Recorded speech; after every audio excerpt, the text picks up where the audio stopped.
En Guinée-Bissau, l'armée a annoncé mercredi 26 novembre avoir pris le contrôle total du pays, en pleine attente des résultats de la présidentielle et des législatives organisées dimanche. Les militaires ont proclamé la suspension du processus électoral, ordonné la fermeture des frontières et décrété un couvre-feu obligatoire. Le président sortant, Umaro Sissoco Embaló, donné favori du scrutin, a été arrêté et placé en détention à l'état-major. Selon des sources militaires, il a brièvement confirmé à la presse internationale avoir été renversé. Un nouveau coup de force dans un pays habitué aux crises politiques situé entre le Sénégal et la Guinée-Bissau, qui a connu 4 coups d'État depuis 1974, replonge dans l'instabilité. Depuis 2020, l'Afrique de l'Ouest est marquée par une succession de putschs. Mali, Burkina Faso, Niger, Guinée. Les événements de mercredi ont débuté par des tirs près du palais présidentiel, poussant les habitants à fuir le centre de Bissau. Des soldats ont ensuite pris position autour des principaux axes de la capitale. Dans l'après-midi, le général Denis Nkana,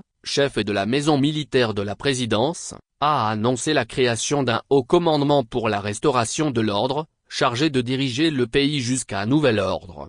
Les militaires évoquent un plan de déstabilisation. Le général Nkana affirme que l'armée a agi pour garantir la sécurité nationale et rétablir l'ordre, évoquant la découverte d'un plan visant à déstabiliser le pays, impliquant selon lui des barons de la drogue. Les services de renseignement auraient confirmé l'introduction d'armes destinées à changer l'ordre constitutionnel. La Guinée-Bissau, pays de 2,2 millions d'habitants, est régulièrement cité comme point de transit du trafic de drogue entre l'Amérique du Sud et l'Europe.